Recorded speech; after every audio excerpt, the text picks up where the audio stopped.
aunque esté solo, estoy con otra persona. Y este mediodía, por ejemplo, vine por error, mucho antes de que la hora que había quedado con Paul, y me senté en el bar Manolo delante de un montón de inscripciones. Está ahí Agustín Díaz Llanes, estaba Rafael Conte, Amando de Miguel, y yo estaba viendo a todas esas personas, que algunas existen todavía, otras no existen, y yo estaba pensando cuánta gente cabe en mi vida, cuántas personas. Yo soy un privilegiado realmente, porque luego todo eso me ha servido para contar cosas que tienen que ver con las personas. Y yo me doy cuenta de algo, que es que yo solo he escrito desde el punto de vista de las personas. Yo nunca he sentido envidia de las personas, ni tampoco he sentido rencor por las personas que pudieran haberme ofendido, porque siempre espero otra cosa de las personas. Y mis libros también tienen que ver con las personas. A mí siempre me ha apasionado el mundo del teatro, porque ahí es donde están de pie las personas, las que no existen ya sino en la escritura, y que de pronto ahí se manifiestan como personas. Son las personas, pueden ser Moby Dick, pueden ser el padre, pueden ser los personajes más extravagantes, y ellos ahí arriba ya no son ni Poe ni Nuria Esper, sino son esas personas. Yo no sé si la literatura, la escritura, es capaz de generar esa sensación. Seguro que sí, porque si no, no estaríamos leyendo y yendo a las librerías y celebrando la escritura, ¿no? Seguro que sí. Pero el teatro, José María, es quizá el sitio donde de pronto adquieren identidad las personas. ¿Cómo sientes tú esa recreación literaria que se hace de la gente que uno lee y que luego sale en los escenarios? En tu caso, en los escenarios que has frecuentado durante 63 años, que son los que yo llevo, por cierto, escribiendo de la gente. A ver si soy capaz de estar a tu altura. Gracias por estar aquí, gracias. Ahora sí es fantástico. No, es curioso, gracias Juan, porque uno de los temas que acaba de sacar Juan en esa introducción, él dice que el haber conocido a muchísimas personas ha sido un privilegio enorme, porque le ha permitido entender mejor a las personas, ¿no? Y que siempre escribe a partir de las personas y para las personas.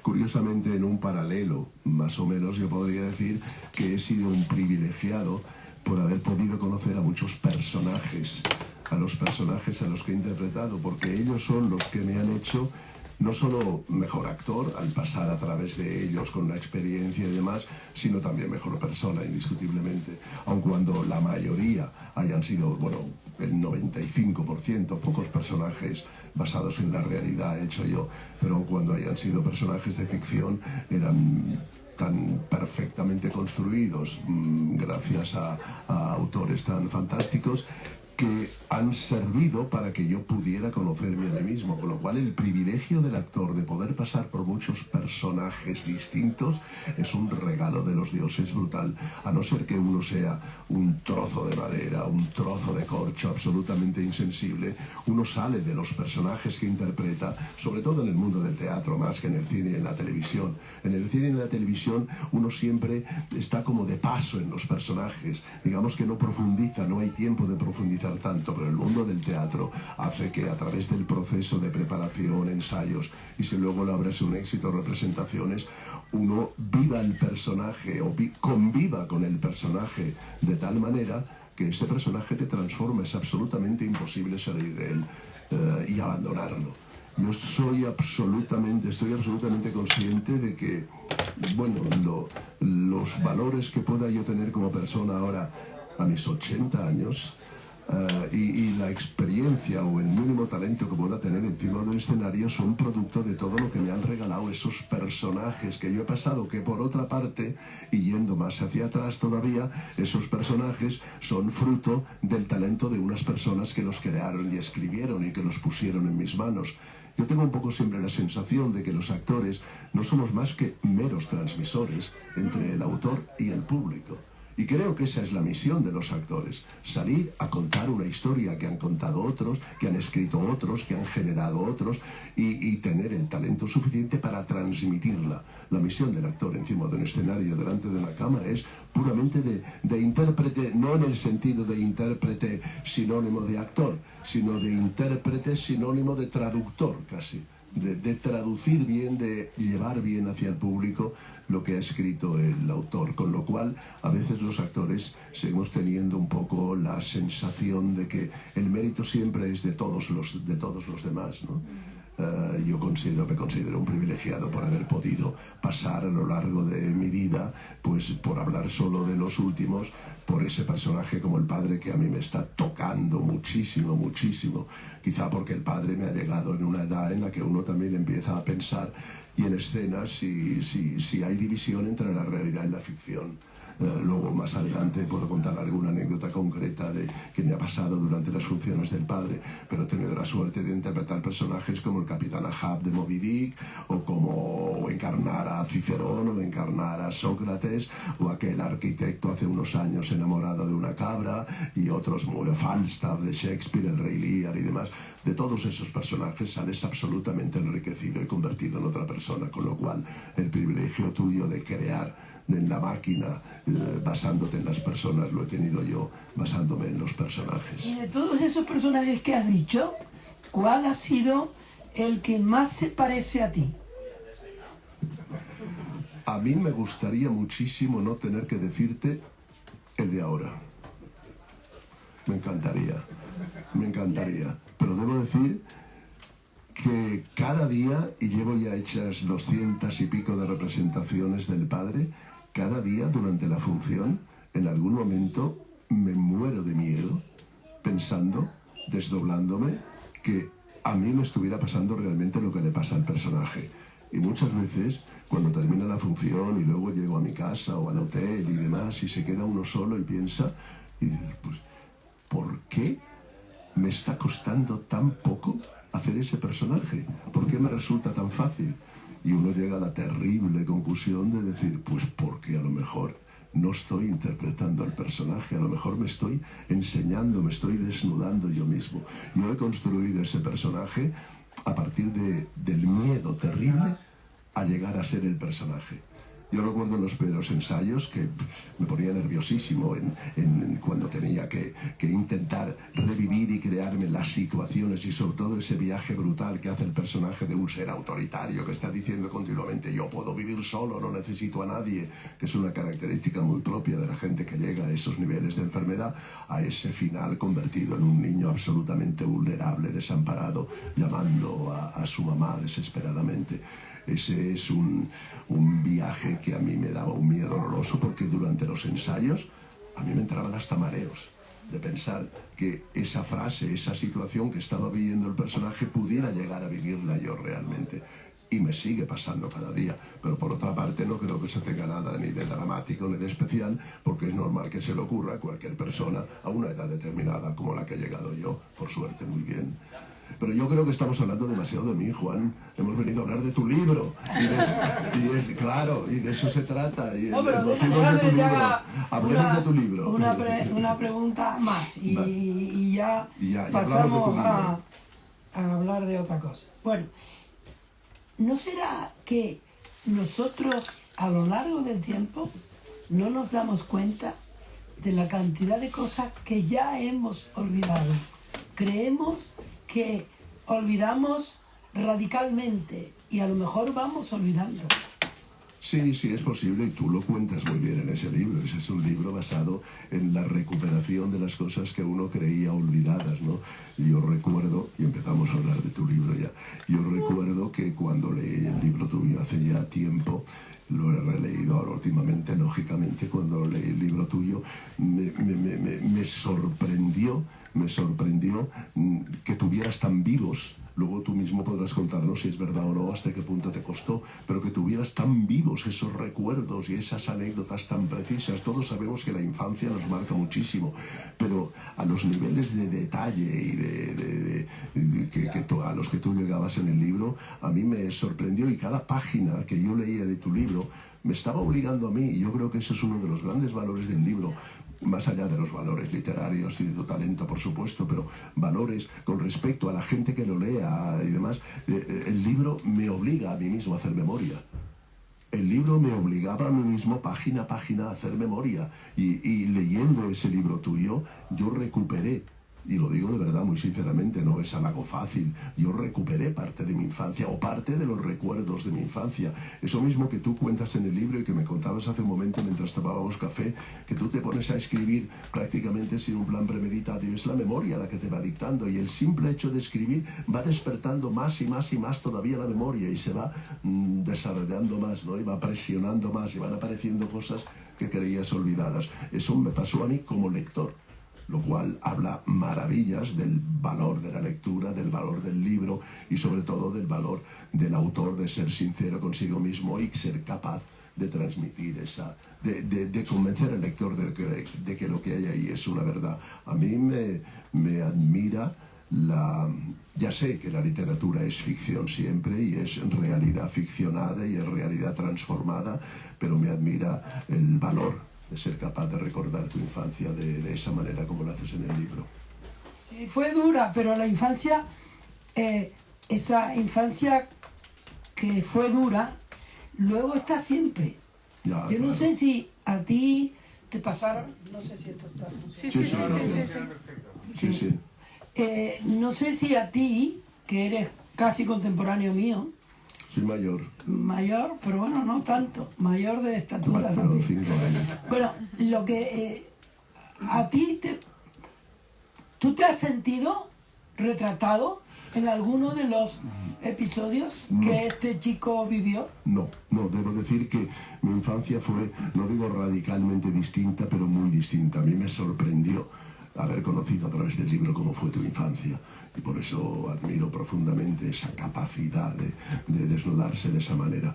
Pero yo al mismo tiempo recordaba mi infancia, iba revisando, me obligabas a revisar la mía, y pensaba continuamente, ¿qué diferencia? No, yo tuve una infancia en un ambiente distinto. Yo nací en un pueblo cerca de Barcelona, un pueblo industrial, en Mollet, que es un pueblo más pequeño, pero del estilo de lo que puede ser Terrassa o Sabadell en su momento, en los años 40, en la posguerra. Efectivamente, lo que tenemos en común es la posguerra, lo que tenemos en común es el mundo de la escuela y el mundo del maestro.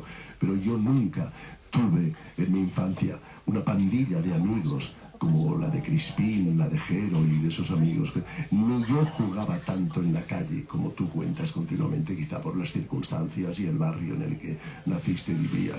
Yo fui un niño más bien de familia media y de ama de casa, de padre trabajando, y eso sí, tuve la suerte inmensa de nacer en una casa donde había una biblioteca, había muchos libros. Mis padres eran grandes lectores, con lo cual yo empecé a leer desde muy pequeño. pequeño. Y eso me convirtió quizá en un niño mayormente solitario. Yo pasaba horas y horas leyendo en mi casa, dibujando y jugando muy poco en la calle. Yo completamente distinto a lo que tú, tuve una infancia muy distinta a la que tú describes como tuya. Es curioso porque yo cuando me puse a escribir este libro, yo no tenía en mi mente, pero sí en mi escritura, el tiempo pasado. Yo en realidad estaba escribiendo sobre episodios que pasaron, pero que yo no los veía ahora como disímiles a los que pasaron, porque la posguerra española creó muchas costumbres de burla de los pobres. Llegó a la sociedad que ganó a considerar que era lícito arremeter de una manera u otra dentro de la escuela, fuera de la escuela, en la calle, en los centros médicos, por llamarlos de esa manera, porque no eran ni centros ni eran médicos, eran lugares donde te daban una aspirina y Santa Pascua Magdalena, ¿no? Entonces, yo estaba escribiendo de lo que estoy viendo ahora y de lo que sigo viendo ahora. La posguerra española duró 40 años y la posguerra de la posguerra dura hasta ahora. Y lo ves en la burla constante, además se pone de manifiesto porque sigue habiendo burlones en los medios, en la vida, en la calle, etc. Y yo no quería escribir un libro del pasado, sino que el pasado fuera espejo del presente, ¿no? Entonces, y es curioso porque de esto yo estuve hablando con un amigo en Barcelona, en un restaurante muy bueno, que es una... ¿Cómo se llama el restaurante? Sepúlveda. En Sepúlveda, y estuvimos hablando y hablando y hablando, y al cabo de un rato, podían ser 2 semanas, Lola Larumbe me llamó para decirme: ¿tú crees que Josep María Pou y tú pudieran tener en Málaga un encuentro sobre tu libro?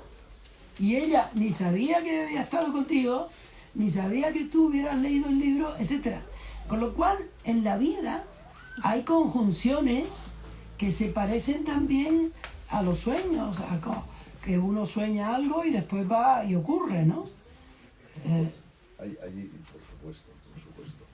Hay una cosa, hablabas tú ahora de que tú escribes el libro de alguna manera no tanto para hablar de la infancia de la posguerra como para hablar de hoy mismo, ¿no? Y para reflexionar sobre hoy mismo. ¿Este no funciona? No. Lo habré apagado yo mismo, confiando uno demasiado en su voz. No, era que a mí lo que me parece interesantísimo y queda claro en lo que acabas de decir es que eliges precisamente, que me parece un invento literario y casi dramático en el sentido teatral fantástico, el de elegir el punto de vista de ese adulto apoyado en el muro que ve prácticamente su infancia antes de entrar, como si se lo proyectaran en una especie de cámara vacía en una pantalla y desde lejos contempla todo su tiempo y demás. A mí la creación de ese personaje que eres tú, pero desde hoy, es lo que le da el reflejo continuo a que nos estamos refiriendo a hoy también, de alguna manera. Y en un párrafo final, al cerrar el libro, queda clarísimo que lo que haces es invitar al lector a una reflexión sobre cómo esa posguerra durísima sigue llegando hasta hoy, por descontado. Sí. A mí, si me permites, creo que ha llegado el momento ya, y esa es una de las misiones por las que yo estoy aquí. De alguna manera yo estoy aquí como ilustrador, como si fuera alguna ilustración del libro. Si me permites, tú eres el autor y creo que es el momento de que, sé que la mayoría y todo el mundo lo habrá leído ya, pero de que podamos disfrutar de un fragmento de tu libro en voz alta, sobre todo de un fragmento inicial que es el que describe muy bien cuál es tu punto de vista y cuál es tu intención como autor. Si me permites, voy a leer aquí te tiene que permitir solo Lola. uno de los fragmentos. ¿Sigue funcionando? Sí, José María, está bien. No, sí está funcionando. Uno de los fragmentos del principio del libro que a mí ya nada más empezar, en la página 11, que es la primera prácticamente, me puso la piel de gallina. Y si me permitís, nada, es una página y media, no llega a 2 páginas. Dice así: un día, un chico me aplastó la cabeza contra el muro blanco coronado de cristales rotos. Sangré. El barrio entero gritó un ¡ay! Los que estaban allí y los que lo habían oído todo. Ahora estoy frente a ese mismo muro que es grande, de piedra. Lo llamábamos el muro. Desde aquí miro el tiempo que pasó hora a hora, como si tuviera en mis manos una calcomanía de imágenes sueltas, de las que también se desprenden gritos. Miro este paisaje y veo un álbum de fotografías de futbolistas tristes. Uno se llamaba Herrerita. Yo mismo le puse una orla negra cuando murió. Estoy de pie ante el muro blanco, apoyado donde siempre nos apoyábamos los chicos para ver pasar los coches, o a las mujeres gritando que llevaban pescado salado, hasta que anochecía y los grillos nos mandaban a casa. La mayor parte de nosotros no tenía lonas ni zapatos, pero en la tierra no había aún astillas. El suelo era dócil, como la ropa que servía para limpiarnos el culo. Yo pisaba siempre sobre el esparto de las lonas, con andares de señorito. Cuando no lo miro, todo es pasado. Pero de pronto abro los ojos y esa pared me devuelve a la infancia. Hay sangre, gritos. No muevas la cara, que te sangra. La sangre es inolvidable. Por eso me he parado aquí. Por si la memoria es capaz de detener su chorro azulado. El horror de sentir que cae sobre ti la mano cerrada, un alarido y la sien repitiendo su sonido de ruina. El recuerdo devolviendo hasta el último gramo de ese líquido caliente y viscoso. No mires, es solo sangre. Ahí sigue la huella, en mi memoria y sobre el muro, igual de sucio que entonces. Solo mi mente, en retrospectiva, es capaz, 60 años después, de situar el lugar exacto en el que Crispín quiso matarme. Hay una señal, pero será de otra cosa. Una lagartija holgazana sube de pronto por la porción de piedra en la que fijo la vista. Es como un dedo pardo, señalándome el lugar exacto de aquel momento, que evoco ahora sin rencor. Al otro lado del barranco hay muchachos que vuelven de la escuela. Es fácil distinguir entre este bullicio y aquel griterío. El barrio está enjalbegado, pero ahí sigue la lagartija, trayendo hasta mí el eco del día en que creí que iba a morir a manos de Crispín. Mi madre le dio un tortazo, eso me dijo luego, pero yo no lo vi. Y si vi algo, no quise mirar. Hasta hoy, hasta ahora mismo, me he pasado la vida olvidándome. Bueno.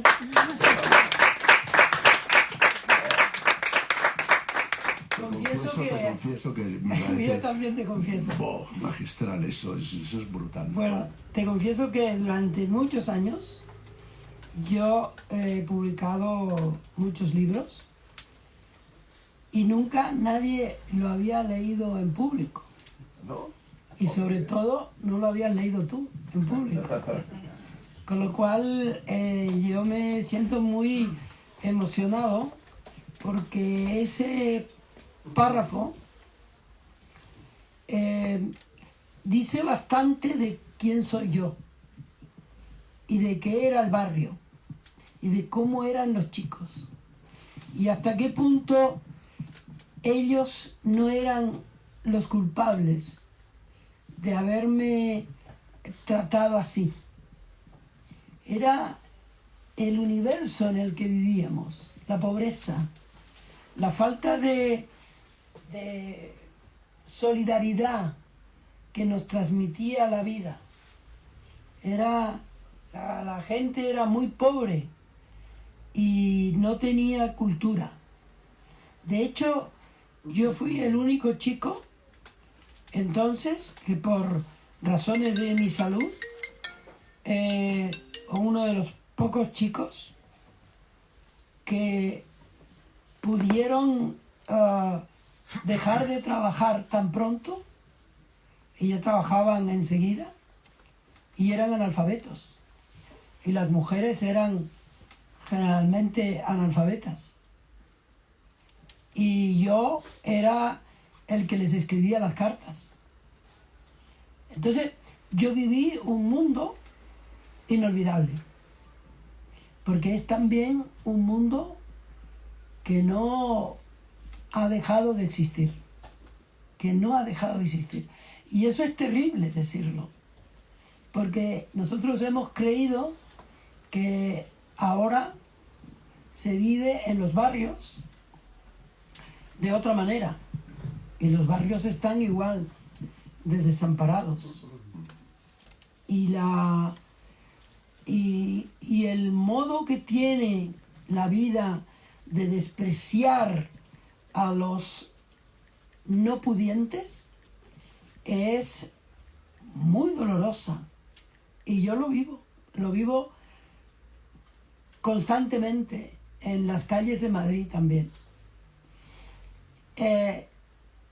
Yo te agradezco mucho que hayas leído así, porque yo he sentido como que no estaba tan mal escrito. Bueno, a veces hay que ver la obra de uno proyectada Sí, objetivamente, ¿no? eso es. Es que escribes como si estuvieras dibujando. Sí. Digo, lees como si estuvieras dibujando. Es como si uno estuviera viendo una película. Bueno, de alguna manera la obligación Ponte el micrófono cerca. de alguna manera la obligación de un actor es crear imágenes. Tienes, José María, una vez, ahí una vez. Abajo. ¿Una vez ahí abajo? Sí.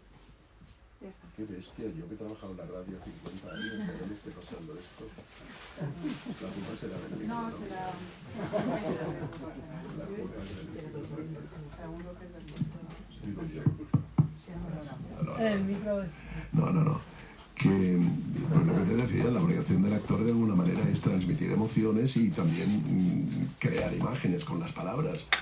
De alguna manera el autor pone en tus manos unas palabras casi como si fueran las bolas esas de los prestidigitadores con los que uno va jugando y las va lanzando al aire, como lanzándolas al público y creando formas y creando imágenes y despertando en el público recuerdos. A mí una de las cosas que más me gusta del mundo, casi más que interpretar El Rey Lear y lo demás, es exactamente lo que acabo de hacer ahora. Es leer en público y en voz alta. Quizá porque yo, no ya en mi infancia, pero sí en mis primeros años de juventud, durante 4 años, mis primeros 4 años en Madrid, yo me gané la vida y sufragué todos los gastos de mis 4 años en Madrid, estudiando en la Real Escuela Superior de Arte Dramático, que entonces estaba en los altos del Teatro Real, en el piso 4 y 5 del Teatro Real, en la Plaza de la Ópera.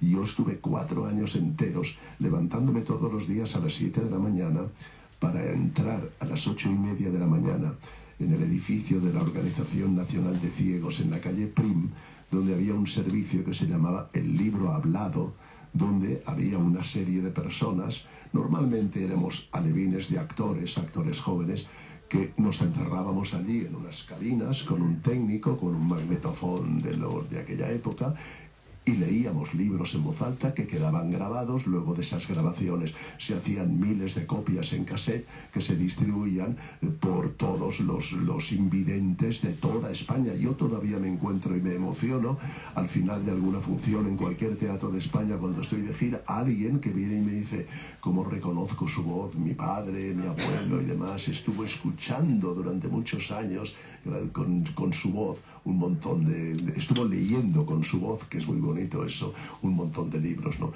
Quizá de esa práctica de muchos años me ha quedado a mí esa cosa de leer en voz alta, hasta tal punto que como experiencia literaria también hace tiempo quise ponerme al borde del riesgo, y yo les propuse a mis productores en Barcelona, en una semana que teníamos, yo estoy dirigiendo también el Teatro Romea de Barcelona, dirigí antes el Teatro Goya, y en una semana en que al principio del Teatro Romea teníamos un problema de programación y se quedó una semana libre, yo les propuse un invento casi suicida, es decir, que no podemos tener el teatro cerrado una semana, no os preocupéis, me invento algo, salgo y leo un libro. Me decían: ¿pero cómo vas? ¿Qué vas a hacer? Digo: yo salgo con un libro en la mano, me planto a mitad del escenario, empiezo a leer y cuando termine me voy, a ver qué pasa y a ver quién viene. Y tuve la suerte inmensa, ahí me iluminaron, de elegir el libro bien, y elegí un libro que para mí es fundamental en mi vida, que es el Bartleby, el escribiente de Melville. Claro, lógicamente. Preferiría no hacerlo. Ahora diría eso, preferiría no hacerlo. Y viví esa experiencia. Yo estuve durante una semana en el Teatro Romea con el patio de butacas lleno de gente, 450 personas. Yo salía, me plantaba en mitad del escenario con el libro en la mano, tal cual la edición que tenía en aquel momento.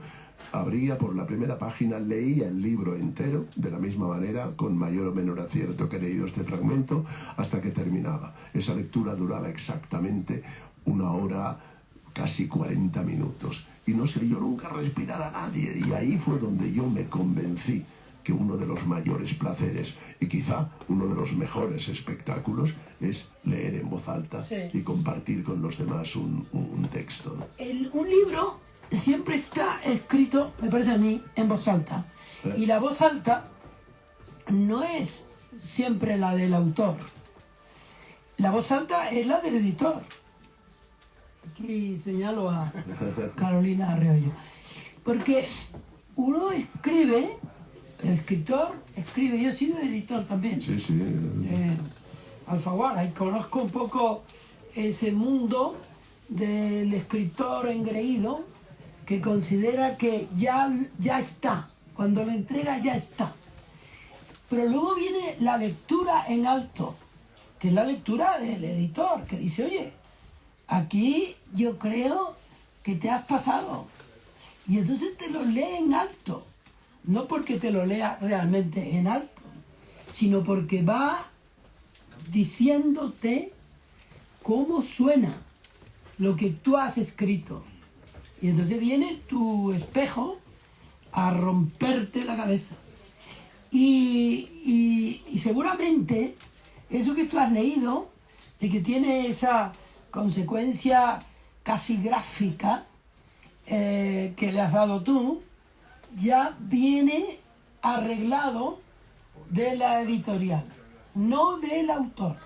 Entonces, es algo que yo siempre he valorado en la gente que ha trabajado conmigo, no como escritor, sino como editor, ¿no?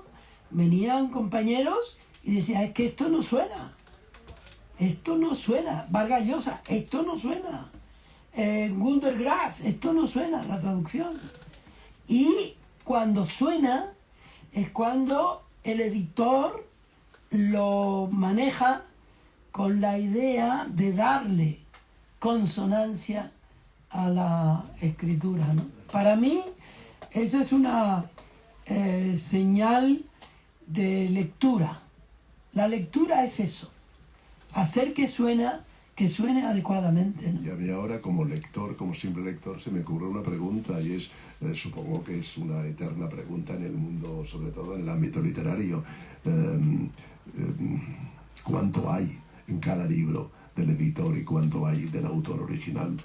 o qué tipo de pugnas o combates puede haber entre el editor y el autor, hasta dónde el autor permite que el editor reconoce en el editor una autoridad como para arreglar su libro de alguna manera, o hay algún libro que haya llegado al lector sin necesidad de ningún tipo de arreglo o de trabajo de sastrería por parte del editor. Hay un libro reciente que es ejemplar en ese sentido, que es ejemplar para leer el libro teniendo en cuenta la importancia del editor, que es el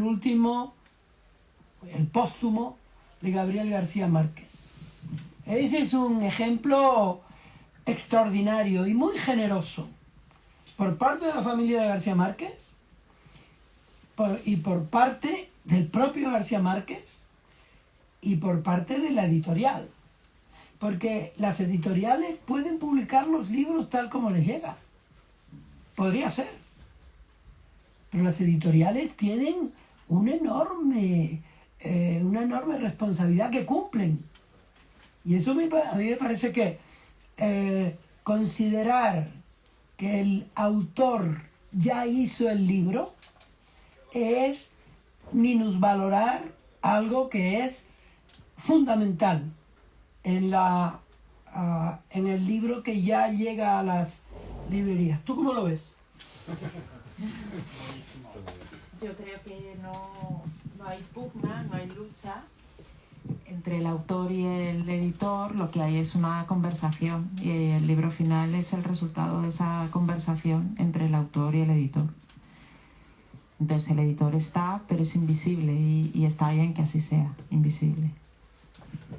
Déjame que vuelva a tu libro. Bueno, yo hago lo que tú me Déjame digas. que vuelva a tu libro, no por a ver, iba a decir modestamente, porque tu libro habla de algo, tú lo has dicho al principio, tu libro habla sobre todo del miedo, de una sociedad que vivía con miedo. Y hablas muchísimo. Yo creo que la palabra miedo es de las que más se repite a lo largo del libro. No solo el miedo de tus padres, de los maestros, del maestro, de los personajes, de alguno de los niños, porque había otros que no tenían miedo absolutamente a nada en el libro. Pero hay un fragmento, y tú llegas a la conclusión al final de que ese miedo nos llega todavía hoy, ¿no? Y hay ese punto de vista del hombre apoyado en el muro. Y hay un fragmento del libro que es otro de los que a mí me ha puesto la piel de gallina, pero sí, la piel de gallina y un nudo en la garganta, lo confieso.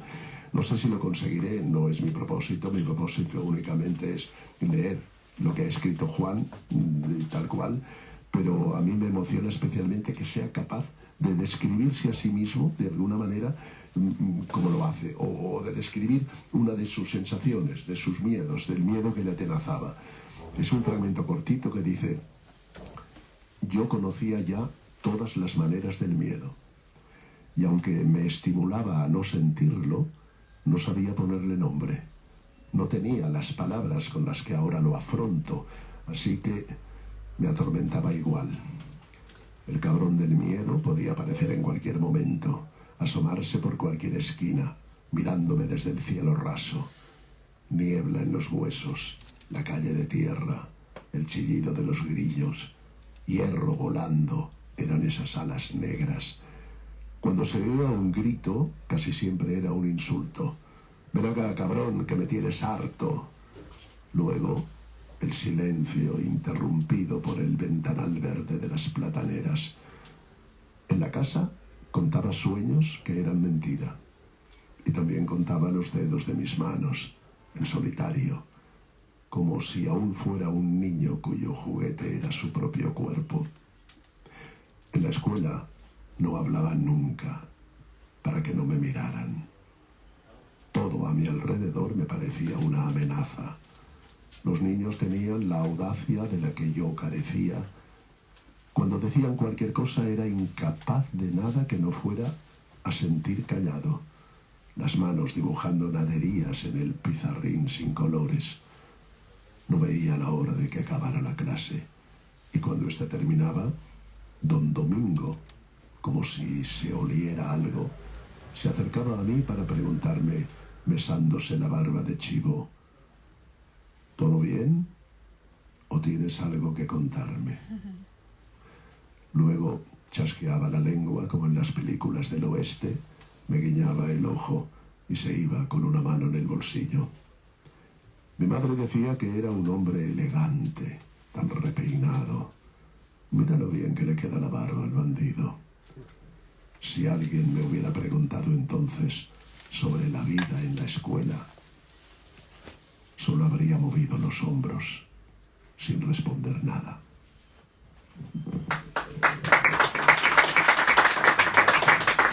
Bueno, todo eso pasó.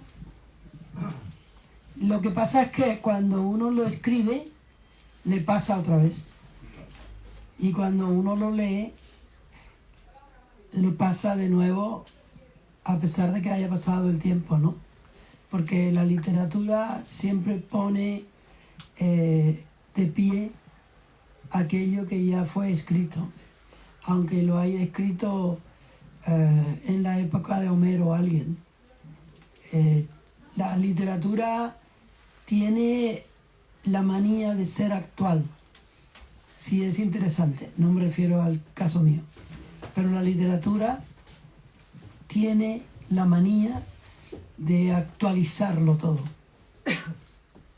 Está claro que es un tópico, por supuesto, se podría hablar de ello y además no es el tema central de esta reunión de esta mañana, de esta reunión de amigos, pero está claro que lo de la infancia marca, construye y de mayor eres aquello que eras de niño, etcétera, etcétera. Pero a mí si tú eres ahora el escritor que eres y si has sido el editor que has sido y si has tenido la suerte de ser, que es una cosa que te envidio, pero vamos, a muerte, el hecho en esos libros que has publicado y a través de toda tu vida de periodista, has tenido la suerte, como yo digo, de ser testigo de un tiempo fabuloso de la historia de la literatura, has conocido a todo lo mejor y has podido tratar. Yo recuerdo, tú no te acordarás quizá, pero mi primer contacto contigo fue hace muchos años en Barcelona, cuando tú dirigías Alfaguara, que me llamaste, no nos conocíamos personalmente, tú habrías visto alguno de mis trabajos y sería por eso por lo que me llamaste, porque se iba a presentar en Barcelona el libro del premio Nobel Israel Kertész, ¿era? ¿Kertész? Imre Kertész. Y me pediste que en la presentación del libro leyera unos fragmentos y allí fue donde nos conocimos y tuve la suerte inmensa de conocer a ese premio Nobel y de compartir cena con él. A partir de ahí, pues ya siguió nuestro trato, pero tú has conocido a tantísima gente y todo eso, todo ese mundo que tú te has construido, nació ahí, en ese barrio, con esos amigos, queriendo escapar quizá de ese barrio o alimentándote muy especialmente ahora de aquello que fue ese barrio, ¿no? Y leo eso y no puedo que menos de sentirme enormemente privilegiado, porque yo no, como he dicho en un principio, viví una infancia distinta, viví una infancia de niño solitario, de niño que apuntaba ya maneras de que iba a hacer algo raro, que no era lo normal. Mis padres querían que yo fuera arquitecto, ingeniero o algo así, y que fuera a la universidad y que hiciera derecho y tal, y yo empezaba ya directamente a trabajar en la radio y a hacer teatro de aficionados y demás.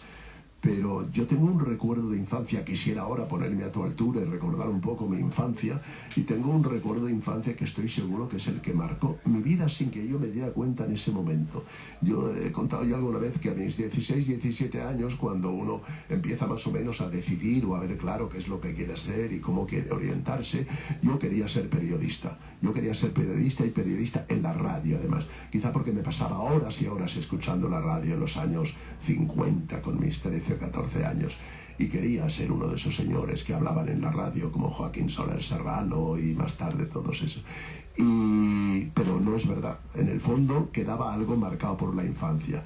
Uno de los mejores recuerdos que yo, cuando me proponen alguna vez, me proponen muy valientemente que sea capaz de escribir un libro y demás, pienso, debería empezar en ese recuerdo y tirar de ese recuerdo, y con lo que tú cuentas empiezo a creer que si algún día me decido hacerlo, el ejemplo tuyo va a ser fundamental para mí, cuando cuentas que tirando de un recuerdo van saliendo sin darte cuenta. Uno de los recuerdos que yo grabo vívidamente, que tengo grabados vívidamente, es cuando yo tendría unos 8 o 9 años. mi padre era, como digo, mi padre era un gran lector y era un gran aficionado al teatro. Tuvo la suerte inmensa de nacer en una familia que iba al teatro prácticamente todos los domingos, y eso es, en aquella época, eso era un premio increíble. Te tocaba la lotería si naces en una familia así. Y mi padre dirigía, era responsable, dirigir no es la palabra, era responsable del grupo de teatro aficionados del pueblo, como tantos otros que había en todos los pueblos de Cataluña, en una tradición que conocéis todos muy bien. Y entonces mi padre era encargado de elegir las obras que iba a representar el grupo, que representaban una obra cada 2 semanas y ensayaban por las noches para poder llegar el domingo y hacer esa única representación. Total, resumo. Había un día concreto que era el sábado, anterior al día de la representación, día en que llegaban al teatro la escenografía que mi padre había alquilado a unas casas que se dedicaban a ello y que servían a esas compañías de aficionados. Y los sábados, después de comer a las 3:30 o 4 de la tarde, mi padre me cogía de la mano y me decía: ¿me acompañas? Y con él de la mano íbamos hacia el teatro del pueblo, donde entrábamos por la parte de atrás que tenían, con una llave que tenía mi padre. Allí se encontraba con 2 amigos suyos. Entrábamos en un teatro a oscuras, no había absolutamente nadie.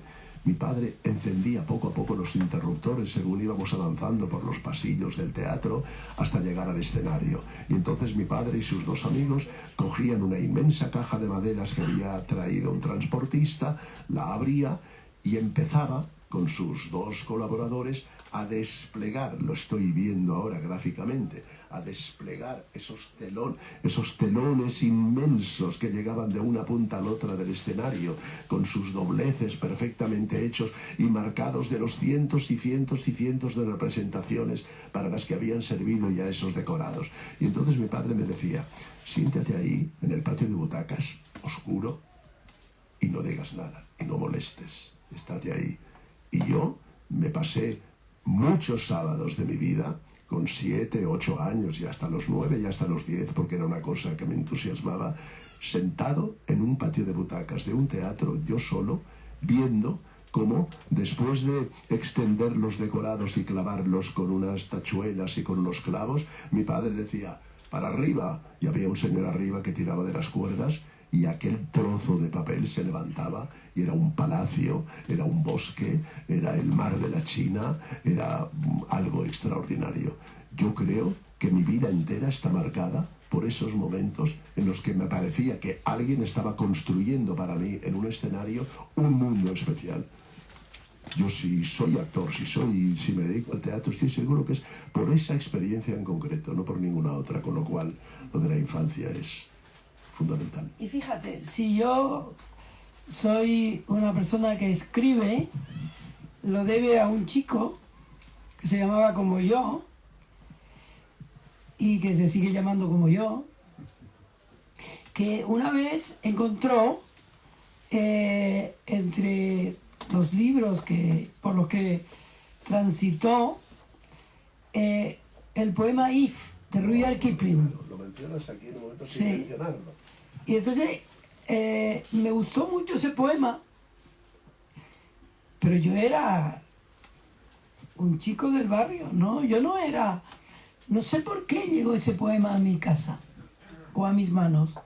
Y entonces lo escribí en la pared de mi casa, del muro, Lo cuentas de la ahí. puerta. Y mi madre vio aquello y dijo: Juanillo, en la pared no se escribe, así que bórralo.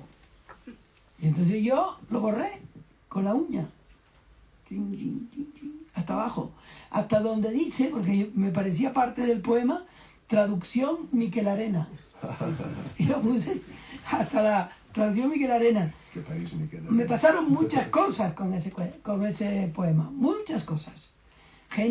Yo iba con mi madre al médico y ahí estaba el poema que tenía el médico en la pared. Lo escuchaba en la radio, dicho por alguien, un Por Paco actor. Valladares, seguro. Paco Valladares, Seguro. por ejemplo.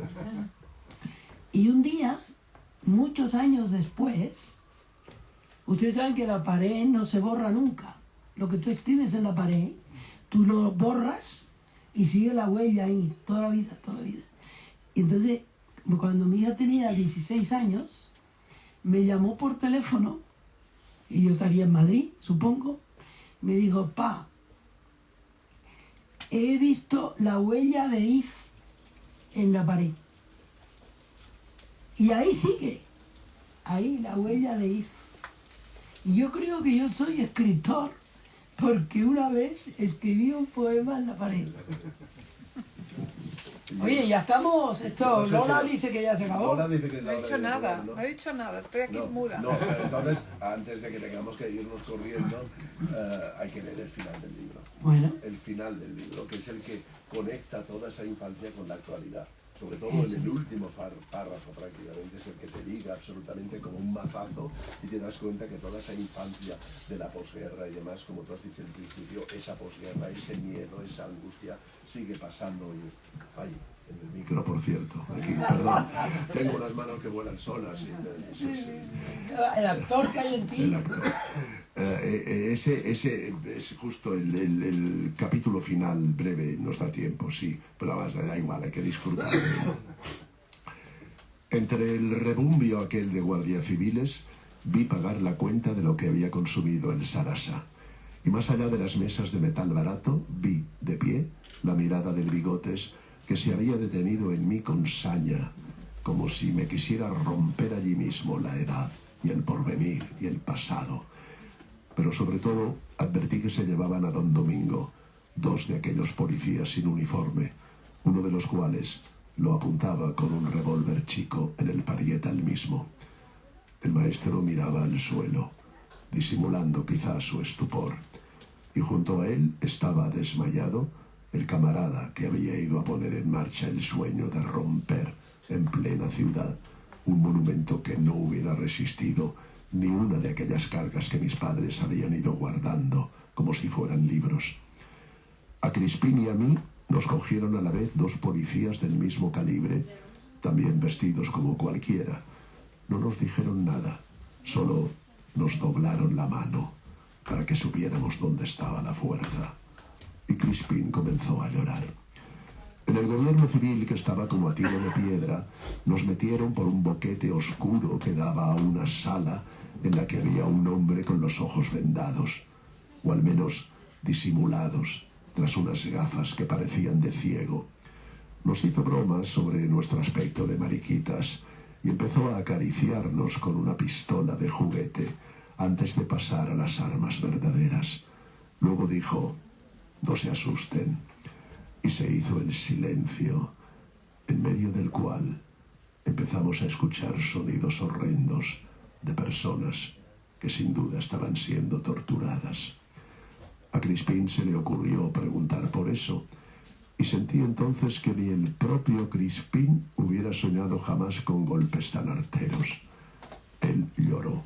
Le dijeron que, como una niña, y a mí me amenazó el hombre con un golpe igual.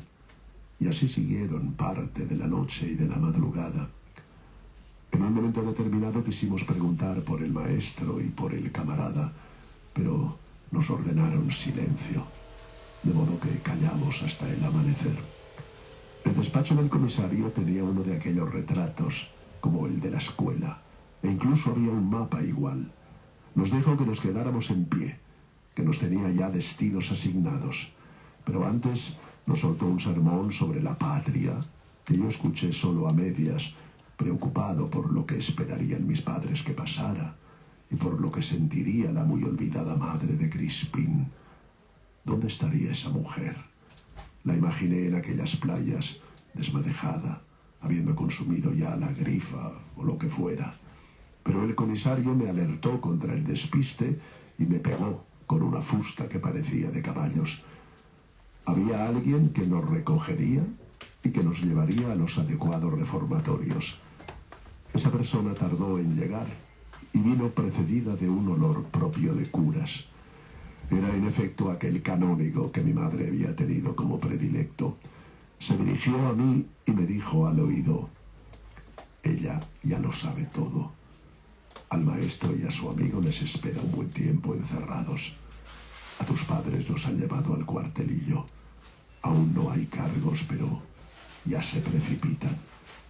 Tardarás en verlos. Ustedes se van a Zaragoza. Los reformatorios de allí son mejores que aquí. Y yo estaré cerca. Recuerdo muy bien ese momento. El viaje en avión, separados Crispín y yo por otros asientos. Durante todo el trayecto ni nos levantamos a mear. Yo tuve la imprudencia de copiar con bolígrafo sobre la mesita plegable que hay en los aviones la dedicatoria que me había puesto el maestro en el libro de Lorca y que me sabía de memoria y que quisiera decir ahora, pues aquí es de donde soy y de aquí tratan estas palabras que nunca olvidaré y que no eran del maestro, pero ahora sí que son mías. Todo se desvanece mientras las digo. En este mundo de pobreza y de luz en el que he vivido y cuyo recuerdo todavía me preserva de los peligros que me amenazan, la satisfacción y el resentimiento. Ahora, con ese bagaje emplazado por esas palabras, emprendo al fin lo que queda del viaje. Estos 1200 pasos. Ojalá llegue. Ojalá. Ojalá. Bueno,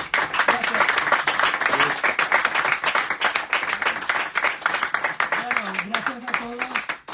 Ha sido para mí muy emocionante. Les debo una explicación del título. Yo iba a compilar cada cierto tiempo a ver a mi hermana en el barrio. Y entonces ella estaba muy enferma ya. Y yo cuando llegaba al fuerte, porque no se llamaba el muro, se llamaba el fuerte, pero una sobrina mía me dijo que si ponía el fuerte la gente sabría dónde era.